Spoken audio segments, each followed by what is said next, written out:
If we don't have free speech, then we just don't have a free country. It's as simple as that.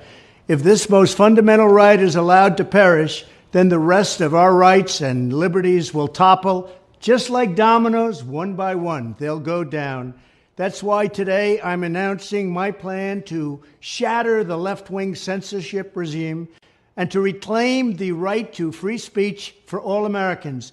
And reclaim is a very important word in this case because they've taken it away. In recent weeks, bombshell reports have confirmed that a sinister group of deep state bureaucrats, Silicon Valley tyrants, left-wing activists, and depraved corporate news media have been conspiring to manipulate and silence the American people. They have collaborated to suppress vital information on everything from elections to public health. The censorship cartel must be dismantled and destroyed, and it must happen immediately. And here's my plan. First, within hours of my inauguration, I will sign an executive order banning any federal department or agency from colluding with any organization, business, or person to censor, limit, categorize, or impede the lawful speech of American citizens. I will then ban federal money from being used to label domestic speech as mis- or disinformation. And I will begin the process of identifying and firing every federal bureaucrat who has engaged in domestic censorship, directly or indirectly, whether they are the Department of Homeland Security, the Department of Health, Human Services, the FBI, the DOJ, no matter who they are. Second, I will order the Department of Justice to investigate all parties involved in the new online censorship regime, which is absolutely destructive and terrible, and to aggressively prosecute any and all crimes identified. These include possible violations of federal civil rights law, campaign finance laws, federal election law, securities law, and antitrust laws, the Hatch Act, and a host of other potential criminal, civil, regulatory, and constitutional offenses. To assist in these efforts, I am urging House Republicans to immediately send preservation letters, and we have to do this right now, to the Biden administration, the Biden campaign, and every Silicon Valley tech giant, ordering them not to destroy evidence of censorship.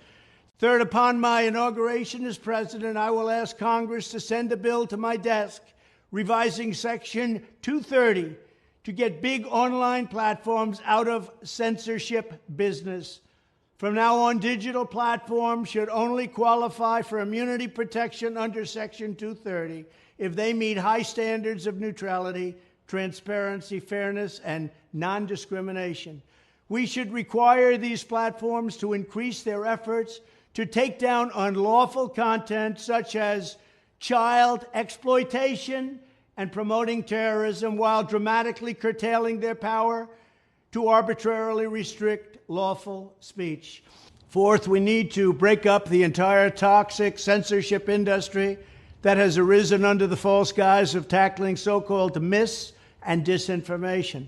The federal government should immediately stop funding all nonprofits and academic programs that support this authoritarian project. If any U.S. university is discovered to have engaged in censorship activities or election interferences in the past, such as flagging social media content for removal of blacklisting, those universities should lose federal research dollars and federal student loan support for a period of 5 years and maybe more. We should also enact new laws laying out clear criminal penalties for federal bureaucrats who partner with private entities to do an end run around the Constitution and deprive Americans of their First, Fourth, and Fifth Amendment rights. In other words, deprive them of their vote. And once you lose those elections, and once you lose your borders like we have, you no longer have a country. Furthermore, to confront the problems of major platforms being infiltrated by legions of former deep staters and intelligence officials, there should be a 7-year cooling-off period before any employee of the FBI, CIA, NSA, DNI, DHS, or DOD is allowed to take a job at a company possessing vast quantities of U.S. user data. Fifth, the time has finally come for Congress to pass a digital Bill of Rights. This should include a right to digital due process. In other words, government officials should need a court order to take down online content, not send information requests such as the FBI was sending to Twitter. Furthermore, when users of big online platforms have their content or accounts removed, throttled, shadow banned, or otherwise restricted, no matter what name they use, they should have the right to be informed that it's happening, the right to a specific explanation of the reason why, and the right to a timely appeal. In addition, all users over the age of 18 should have the right to opt out of content moderation and curation entirely and receive an unmanipulated stream of information if they so choose. The fight for free speech is a matter of victory or death for America and for the survival of Western civilization itself. When I am president, this whole rotten system of censorship and information control will be ripped out of the system at large. There won't be anything left. By restoring free speech, we'll begin to reclaim our democracy and save our nation. Thank you, and God bless America.